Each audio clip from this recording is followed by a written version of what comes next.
you.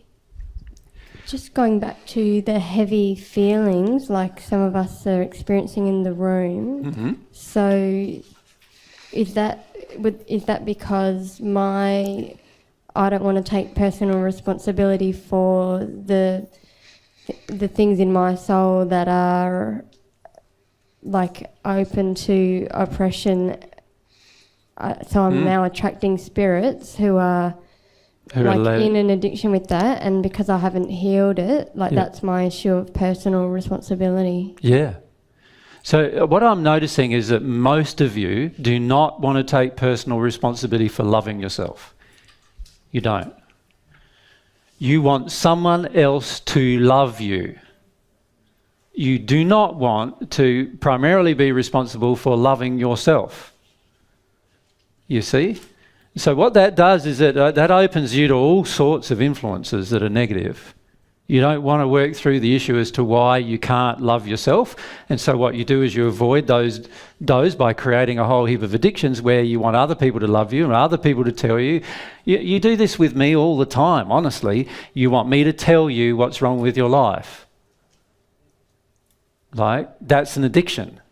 That's out of harmony with love, actually. A person who's taking full responsibility and for the use of their will would actually work out what's wrong with their life. From God's perspective, you've got God with you all the time.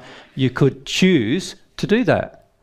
But we don't choose it because we don't want to love ourselves. Because when we love ourselves, we feel initially when we try to love ourselves, we feel absolutely terrible. And the reason why is because it probably means that we feel no one else does love us, and we don't want to feel that emotion. Right?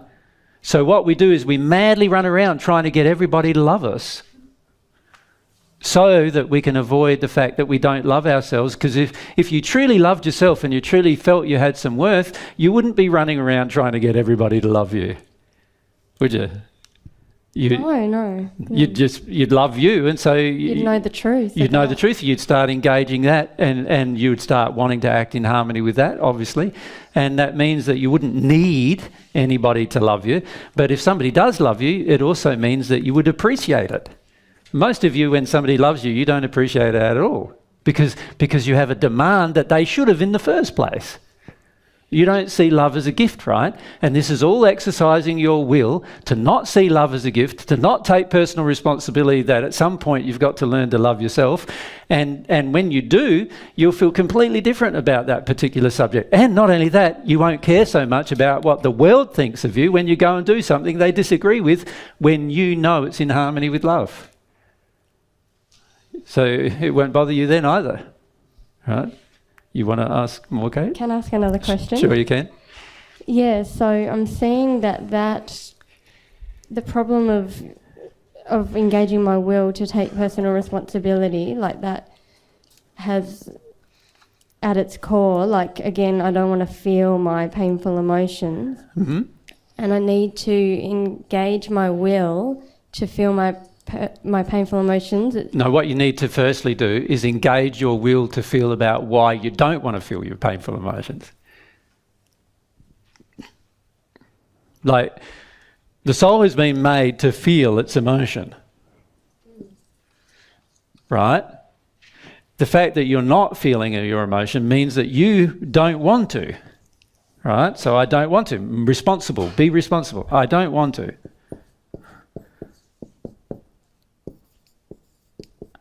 And then if you truly wanted to change your soul-based will, you'd have to release from yourself all the reasons why you don't want to. So that would mean discovering them. Why don't you want to get rid of this feeling that you don't want to feel your emotion? What are your beliefs about emotion that cause you to feel that you don't want to feel emotion? Use your will to access those beliefs. Okay, yeah, that's an area I'm really resistive, so I can... Yeah. So then, yeah, I can see that if those blocks were not present anymore, like then I might make a different choice. Like I might... Not only that, you'd probably naturally feel the emotion. Cool, that'd be... So an emotion would come up without you almost even needing to access it because it's a natural state of the soul. It's only unnatural now because I've got this layer on top of it that says I don't want to do it. That's my will being exercised. I don't want to feel my emotion. So if you really want to change that will, the very first thing is you got to recognise that you're actually exercising your will to not want to do it. Right? Then you've got to work your way through why you don't want to do it. And that's where lots of beliefs come up, like, well, if I let go of emotion, other people will harm me. Other people will judge me. If I let go of emotion, the world will view me as an idiot, or I might go crazy. There's all sorts of reasons why we might have a will-based, soul-based will to not feel our emotion, and we need to work our way through those particular things. And during that phase, you can ask God for help, and God will tell you as much truth as you're open to hearing. And if you can't hear anything from God, then I don't want to do that either. I don't want to hear what the truth is. Why wouldn't we want to hear what the truth is about our emotion? Probably because we don't want to feel our emotion. There's no other real reason, unless we had faith that if we had faith that feeling our emotion is the way forward, then of course we would feel it. But it might be that we need to work on our faith and develop our faith, and we'll talk tomorrow about how to do that. But the reality is, this feeling of don't want to, most of us don't want to feel. We want to tell ourselves, I do really want to, while at the same time our life is demonstrating, no, you don't. Let's get honest, you don't. All right, so be honest. I don't. Do I want to change that? Well, it's my choice to change that, not no one else's.